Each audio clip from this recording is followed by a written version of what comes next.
నేనే మిమ్మల్ని ఎన్నుకున్నా, ఏర్పరచుకున్నా. ఈ రోజున మనము దేవుని మందిరములో ఉన్న మనము, దేవుని వాక్యం వింటున్న నీవు, దేవుని సన్నిధిలో ఉన్నటువంటి మనలను ప్రభు అంటున్నాడు కదా,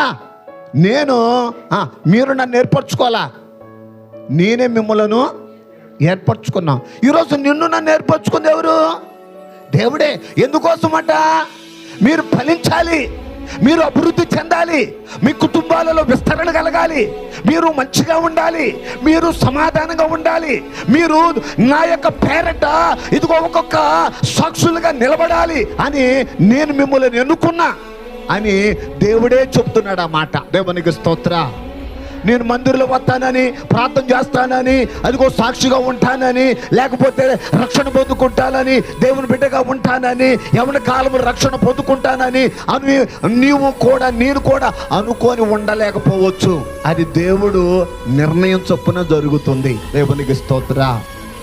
అది ఇక్కడ అంటున్నాడు. దేనికోసం అంటే ఎన్నుకున్నాడు? ఫలించాలి, మీరు మనలో ఫలము రావాలి, మనలో అభివృద్ధి చెందాలి, మనము దేవుని బిడ్డలముగా దేవుని యొక్క దీవెన పొందాలి అనేది దేవుని చిత్తము. దేవుడు లేకుండా నశించిపోయే వాళ్ళు ఎంతోమంది ఉన్నారు. దేవుని వెరగక, దేవుని మార్గములో నడవక, దేవుని చిత్తములో ఉండక ఎంతోమంది ఎన్నో రకాల నశించిపోతున్నారు. అయితే దేవుడు అన్నాడు కదా, నేను నిన్ను ఏర్పరచుకున్నా. అంతేగాని ఎలాగనా మీరు ఒక ప్రత్యేకంగా ఏదో జరుగుతుంది అనుకోబాక అని అంటాడు. కురేనీయుడైన సీమోను చేతుల్లో కూడా అదే అనుకోకుండా పిలుపు.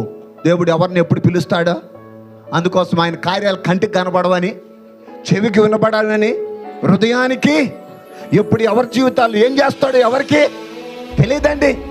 దేవుడు అలాగ జరిగిస్తాడండి. ఇక్కడున్న మనలను అదిగో ఎలాగున్న దేవుడు తన మహిమార్థమై నిలబెడతాడో, ఏం చేస్తాడో ఎవరికి ఆయనే చేస్తాడు. అందుకోసమే ఇక్కడ మాట కనబడుతుంది.